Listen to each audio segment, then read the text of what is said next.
kampanya at ang lahat ng inyong Duterte ay nagsisikap, pagod na, subalit pag ganito kainit ang sumasalubong sa amin kahit saang lugar, tanggal at napapawi ang lahat ng ating pagod.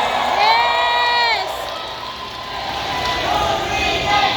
Rodriguez! Rodriguez! Rodriguez! Rodriguez! Rodriguez! Sabi po salamat.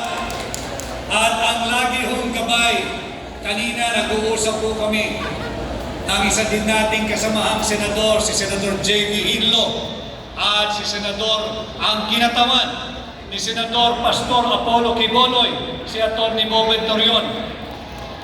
Nagkwekwentuhan po kami at kaming tatlo ay nagkasundo. Hi, ma'am. Hindi po tayo pare-pareho dapat mapagod sapagkat hindi pa natin napapauwi si Tatay Digong. Yes! Hindi po tayo dapat makaramdam ng kahit anong pagod sapagkat hindi pa tapos ang panggigipit ng kasalukuyang administrasyon. Nanganganib pa rin ang posisyon ng pangalawang Pangulo.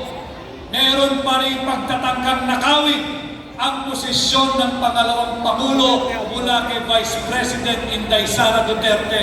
Kanya wala tayong karapatang mapagod, tuloy ang ating pakikipaglaban. At kanina, natuwa po kami sapagkat narinig na naman natin ang KOJC singers. Tinatanong, nasaan na nga ba ang 20 pesos kada kilo ng bigas? Wala!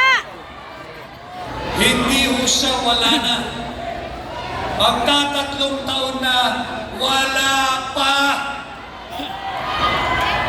Sinubukan mangbudol patuloy at nagkaroon ng panandaliang offer o handog ng 20 pesos kada kilo ng bigas sa Cebu. Hoy, mga sinungaling! Subalit, makikita natin dito, Yes. 20 Sinungaling sila talaga. piso kada kilo ng bigas sa Cebu. Sinungaling nga! Bago ka Oo, makabili, sinungaling sila. kinakailangan magpakita ka Bubudol na ng naman! valid government issued ID. Ayan, oh. Kailan pa kinakailangan magpakita ng valid issued government ID pag bibili ka ng bigas? Hindi ba't pambubudol yan? Hindi ba't maling pamumulitika yan? Budol! Baka ho pagtagal, hindi lamang bigas, pati pagbibili ninyo ng suka, hahanapan kayo ng valid issued government ID. Kanya po ngayong darating na May 12, tulungan po ninyo ang buong Duterte. Yung una na nilang minaliit, yung una nilang minata, tinawag na Team Suka. Subalit ano ho ang aking naging tugon? Ang suka ang kalaban ng mga tanso. Ang suka ang kalaban ng pekeng ginto. At ang suka ang habol at tutugis sa patuloy na nambubudol sa ating mga Pilipino. Kanya po tayo ay magsama-sama sa May 12, 2025. Please go out and vote. Vote straight Duterte. Yes! Marami ho tayong naririnig na mga nagbabadyang dayaan daw o yung horror stories na nagkakadayaan dyan sa overseas voting o magkakaroon ng dayaan.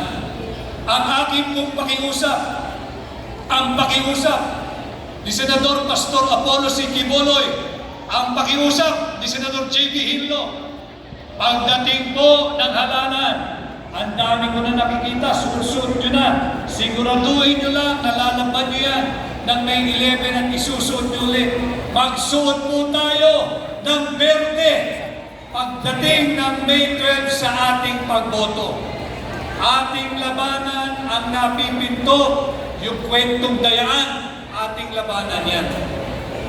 At kagaya po ng ating maraming beses ng pagharap sa iba't ibang panig ng ating bansa, ang issue natin pa rin ay ang lumalawak na kahirapan, ang higit na lumalalim na kagutuman, ang lumalalang kriminalidad, ang muling pagbabalik at paglaganap ng iligal na droga, at ang issue sa inflation. Binigay nila. Ito ho sana ang inyong gamitin sukatan at batayan sa pagpili ng ating mga bagong leader pagdating ng May 12, 2025. At ako'y nagpapasalamat sa buong pamunuan ng KOJC sa inyong pong ginagawang nationwide coverage ng ating mga rallies. Mabuhay po ang lahat ng Pilipino sa anumang panig ng Pilipinas. At siyempre dahil din sa inyo, KOJC at SMNI, ay napapanood po tayo sa buong mundo kasama ang ating mga Filipino migrants at Filipino workers. Magandang umaga, magandang tanghali, magandang gabi po sa inyo sa anumang panig ng mundo. Ito ho ang aming pakiusap. Tulungan po ninyo, kinakailangan natin ng sapat na bilang, kinakailangan natin ng sapat na dami, ng sapat na numero sa Senado. Kinakailangan po ninyong tulungan ang Duterte.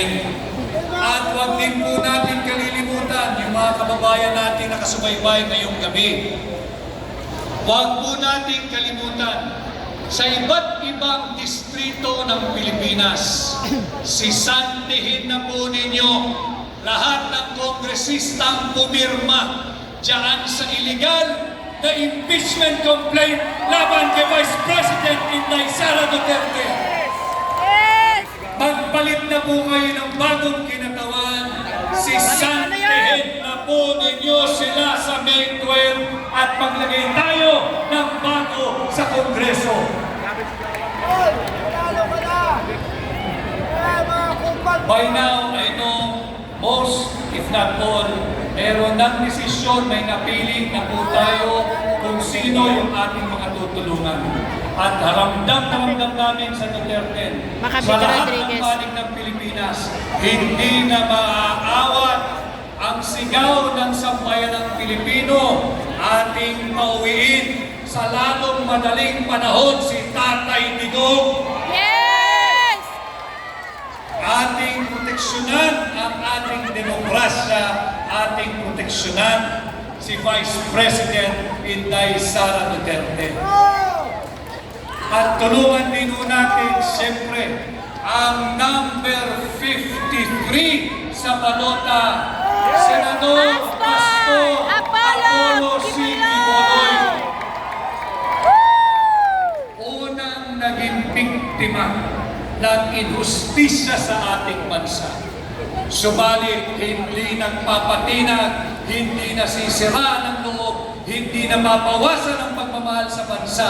Patuloy ang kanyang layuning ayusin ang ating bansa, ating dalhin sa Senado, Senador Pastor Apollo C. Quiboloy, number 53 sa balota.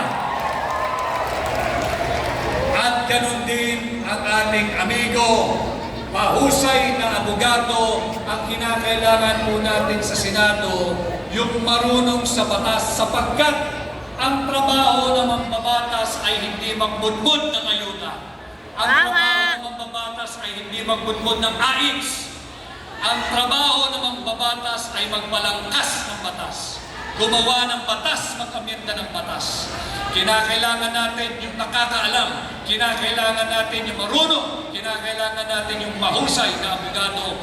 Dalhin po natin sa tulong ninyong lahat ang number 30 sa balota, Senador Atty. J.V. Hinlo. Yes! At ako naman ho, sana ho ay matulungan din ninyo malayang humaharap sa inyong lahat, nagpapakilala, nagpapasukat, nagpapatimbang, nagpapakilatis upang hingiin at hiramin ang inyong sagradong mandato, sagradong tiwala at sagradong boto para maging senador ninyo. Kanina tayo! Rodriguez! Ang ating kasama, miyembro ito, pagdating sa lokal, ang Team Duterte, ang ating magaling na mayor, at ang patuloy-tuloy ang mabuting serbisyo, ibabalik sa City Hall si Mayor Kit Nieto. Muli ho, ang aking pong numero, napakadaling tandaan. Number 56 sa balota, 56, madaling tandaan, 56. Hindi po siya utang, 56 hindi siya pautang, 56 hindi siya pabigat, kundi 56 na kolektibo nating puhunan tungo sa mabuting lipunan. Hindi siya sa Bibay, ha? Nakikiusap po ako na kung ako ho ay pasado Ay, totoo. sa inyong gagamiting pagsukat at paninimbang, sana ho ay tulungan ninyo ako. 5 araw na lamang matatapos na po ang ating ginagawang kampanya.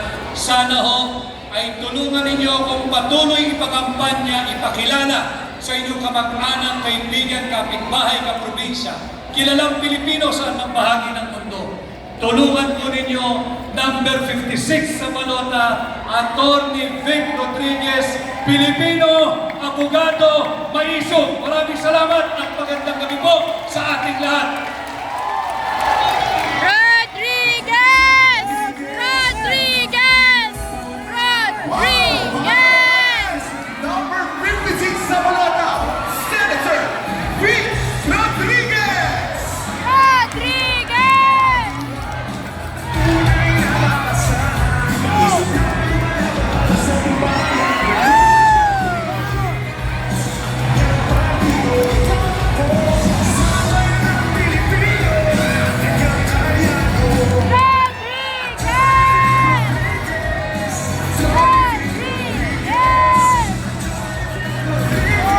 Maraming salamat, Senator Vic Rodriguez. At syempre, nais rin po natin na-recognize ang kakarating lang po ang isa sa mga pambato ni dating Pangulong Rodrigo Roa Duterte, Senator Rodante Marcoleta!